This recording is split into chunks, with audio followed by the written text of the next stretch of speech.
Have you ever stopped to consider how profoundly music influences our lives, emotions, and spirituality?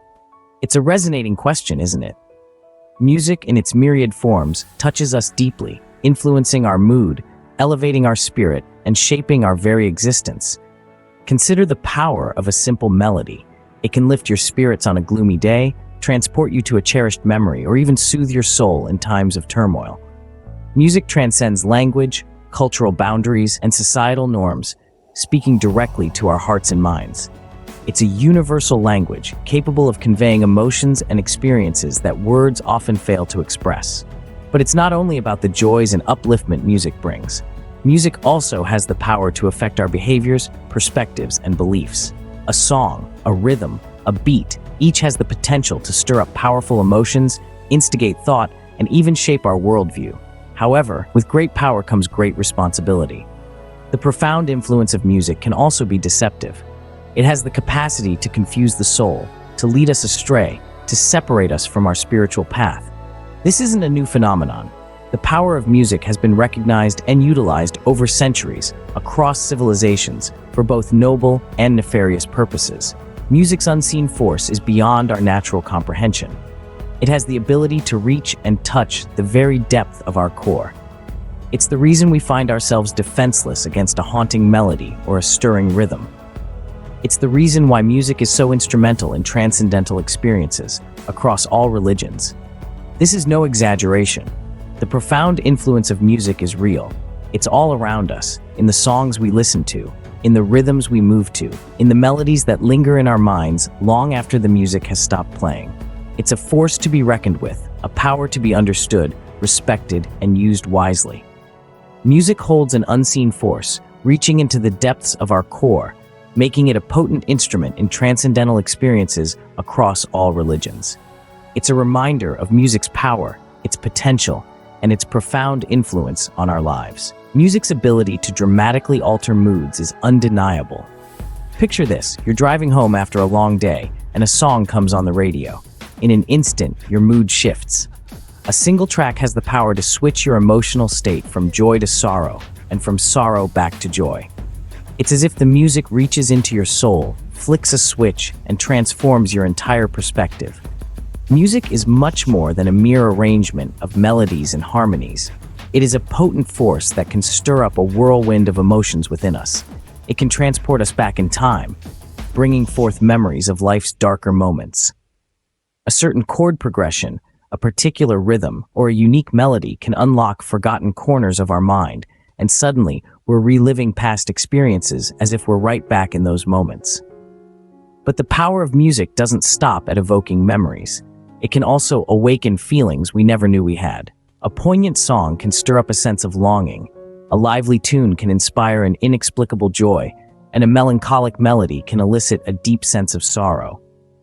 This emotional awakening can be so profound that it can feel as though the music is speaking directly to us, resonating with our very essence. Music transcends language, culture, and societal norms. It has the capacity to touch every person on a deeply personal level. It's a universal language that speaks to our emotions, our experiences, and our humanity. And it is this very universality that gives music its tremendous power to alter moods. This power, however, is a double-edged sword. While music can uplift and inspire, it can also deceive and manipulate. It can lull us into a false sense of security, or it can stir up feelings of unrest and discontent. It's crucial, therefore, to be mindful of the music we consume and the emotions it provokes within us. Never underestimate the impact and influence of music in your life. Harness its power wisely, and it can be a source of comfort, inspiration, and joy. But let it run unchecked, and it can lead you down paths you never intended to tread. It's baffling that many churches do not see the danger of the increasingly pervasive secular music. Secular music, with its catchy melodies and foot-tapping rhythms, has been steadily creeping into the sacred spaces of our churches. What seems like a harmless blend of contemporary beats and spiritual messages is in fact a dangerous trend that has the potential to lead people away from God. Music has a profound influence on our emotions, perspectives, and beliefs. It transcends language and has the capacity to deeply touch our spirits. But when it is misused, it can deceive the spirit, confuse the soul, and even separate us from God. And that's exactly what's happening when secular music is played in our churches. The lyrics of these songs, often overlooked, can subtly promote values and ideals that are contrary to the teachings of the Bible. Instead of encouraging us to seek God's kingdom, they might lead us to focus on worldly pursuits. Instead of reminding us to love our neighbors, they might incite us to chase after selfish desires. The danger lies not in the music itself, but in the message it carries. Thankfully, not all churches have fallen for this trap. There are discerning preachers who have been cautioning against the infiltration of secular music into our worship services. They understand that music in the church should be a tool to glorify God, not a platform for worldly entertainment. They recognize that the lyrics we sing should reflect our faith, not the trends of popular culture. These wise leaders remind us of Psalm 95 verse 1, which says, "Come, let us sing for joy to the Lord. Let us shout aloud to the rock of our salvation." Our worship should be a joyful celebration of God's love and grace, not a concert featuring the latest hits from secular radio. In a world where the lines between sacred and secular are increasingly blurred, we must be vigilant. We must ensure that our worship remains pure and focused on God, not on the music that accompanies it. Secular music in churches is a trap that we must be wary of. Too often, people listen to songs without considering the lyrics.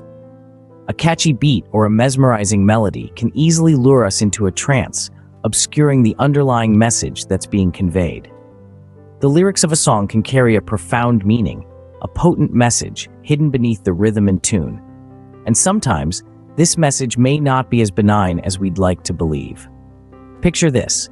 You're tapping your foot, swaying to a melodious tune, humming along with the lyrics. But have you ever paused to wonder what you're actually humming along to? What if the lyrics you're singing are glorifying malevolent forces? What if the song you're enjoying is a subtle invitation to elements that you'd rather stay away from?